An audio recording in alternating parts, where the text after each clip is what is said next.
Hey guys, how's it going? My name is Little Big Man and welcome back to Football News Friday. Now, it's been a little while since I last recorded one of these, partly because of the fact that, um, obviously 2 weeks ago I was at Southampton away. Obviously, the match day vlog is on my channel, so if you haven't already checked it out, be sure to check it out.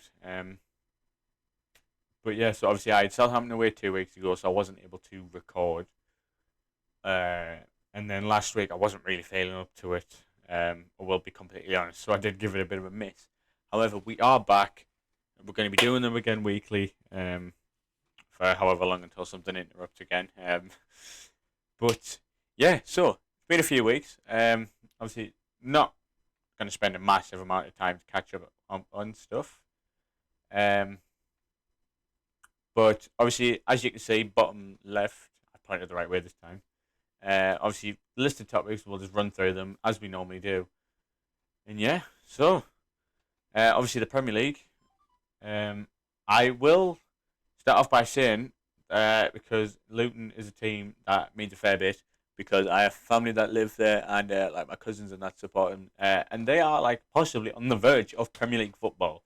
Now I know you might have seen it already, like on your Twitter or whatever, about what their stadium looks like. That could be a Premier League stadium next year, and that is fucking mental to think.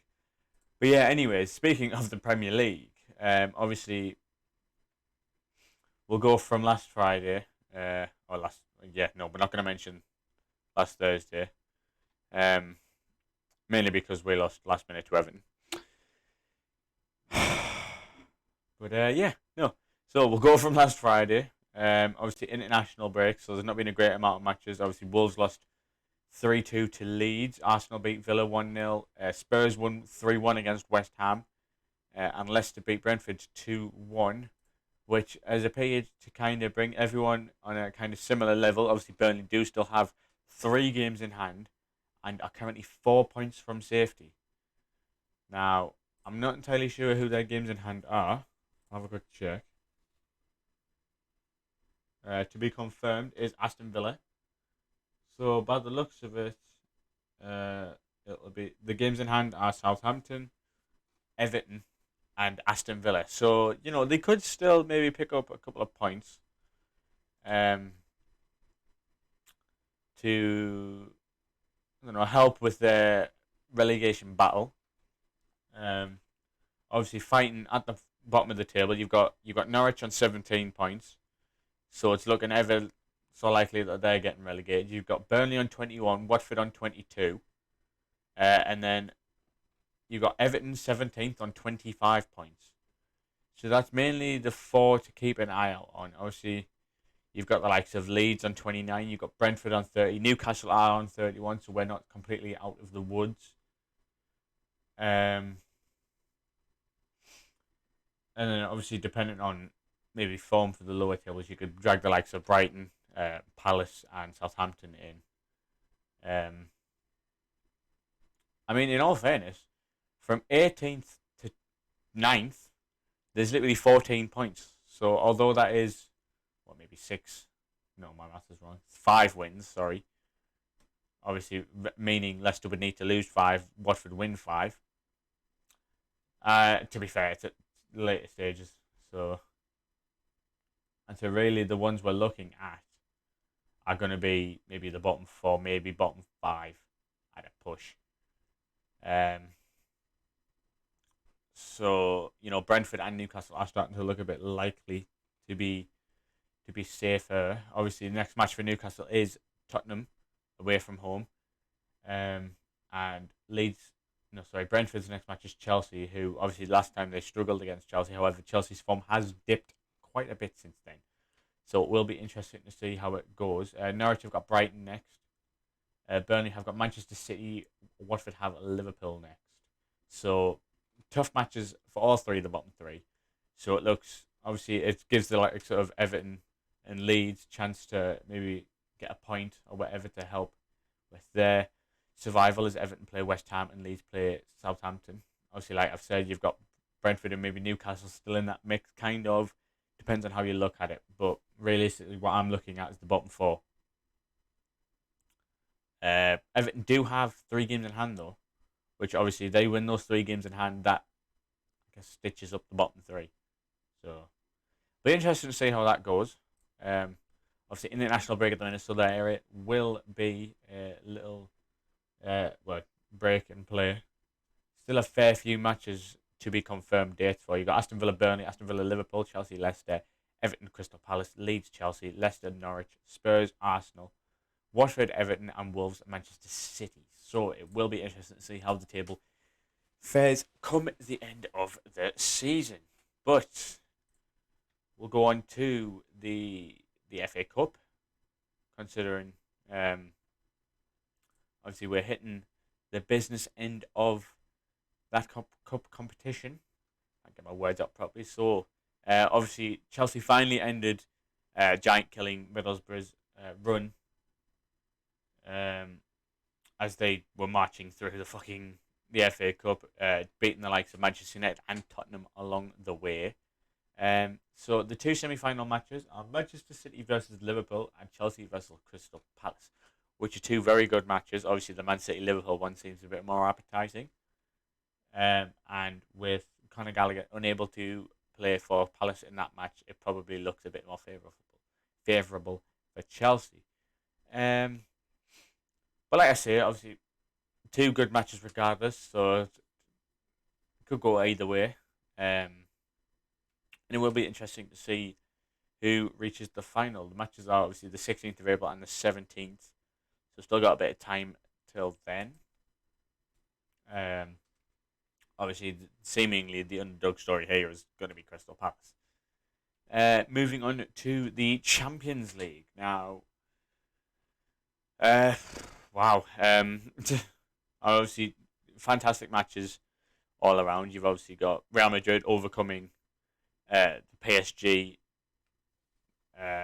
opposition, really, with the front 3 of Neymar, Messi, and Mbappe proving to be the biggest flop. One of the biggest flops ever, really. 3 fucking brilliantly gifted players are just fucked.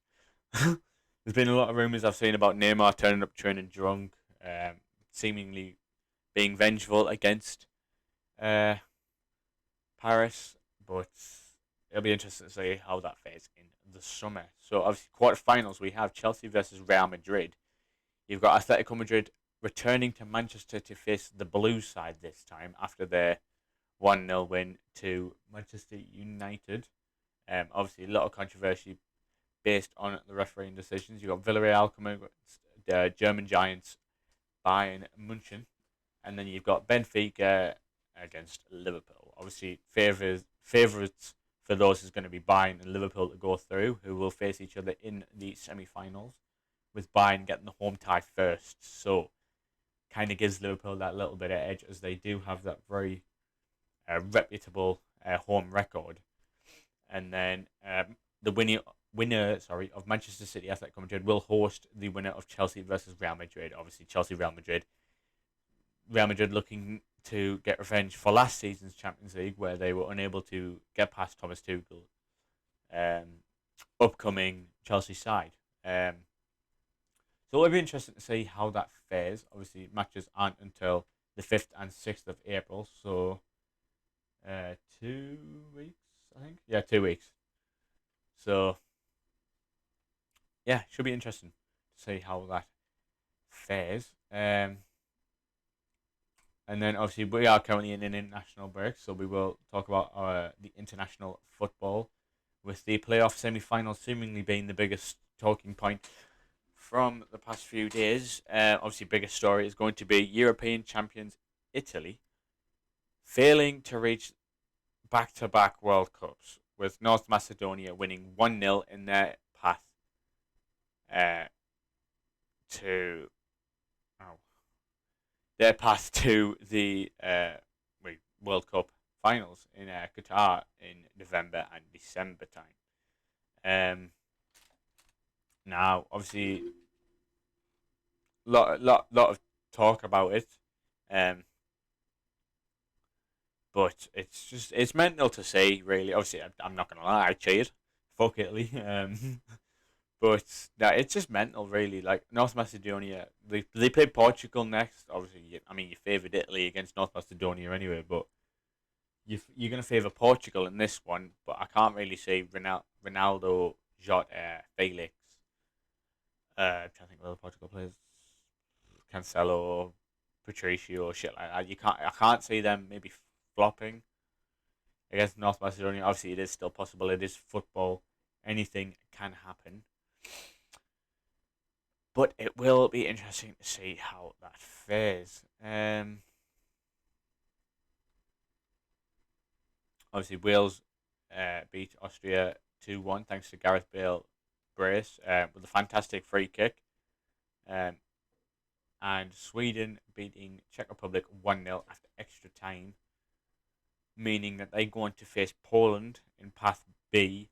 Path C is obviously Portugal versus North Macedonia, and Path A includes Wales versus the winner of the unfortunately postponed Scotland versus Ukraine match. Now, I'm not entirely sure what will happen there, as obviously the invasion in Ukraine is still ongoing.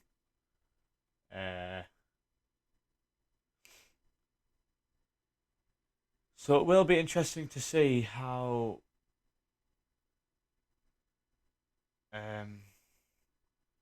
how it all plays out, really. As like I don't know, like it's been postponed, but when are they gonna get the match back on? Like I understand the World Cup isn't until um isn't until wait the 21st of November it starts,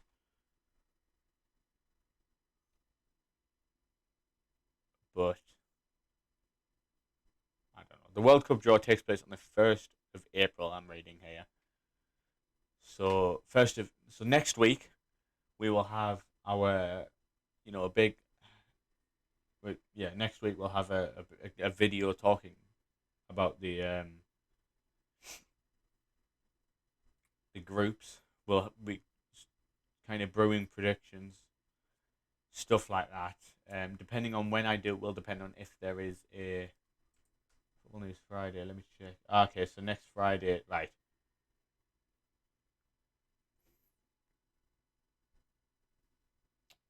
So I may have to give next week a miss. uh, yeah, so I think I'm going to give next week's a miss, simply because obviously it'll be the World Cup group stage draw. So I'll obviously try and get some people together. We'll have a discussion about that. Maybe on the Saturday. Maybe Saturday. Um. So yeah, looking forward to next week. Obviously there's the South American one, all that. Canada are doing pretty well. Canada could be making it. Come on, Canada. Come on, Liam. I've still got your shirt, mate, up there. I know he's not going to watch this, but supporting the Canadian boys. Come on. But yeah, anyways, that will do it for this week. Thank you very much for watching. Be sure to like if you enjoyed it, and obviously happy about any of the stories I've missed. Be sure to let me know in the comments your thoughts on anything I've mentioned, and be sure to let me know anything I have missed. All the socials will be in the description. Obviously, like I've said, next week probably give it a miss to do a World Cup podcast talking about the group stage, maybe the teams that we're going to be doing, teams that we would take, even sorry, and this, that, and the other. I'll have to maybe get some plans together for then. But yeah, be sure to subscribe if you do enjoy it, and obviously would like to see my content more often. And obviously, you know what? Why not ring the bell, notifications? Yeah, just be a legend, really. But yeah, thank you very much for watching, and adios. Oh, my fucking mouse has died.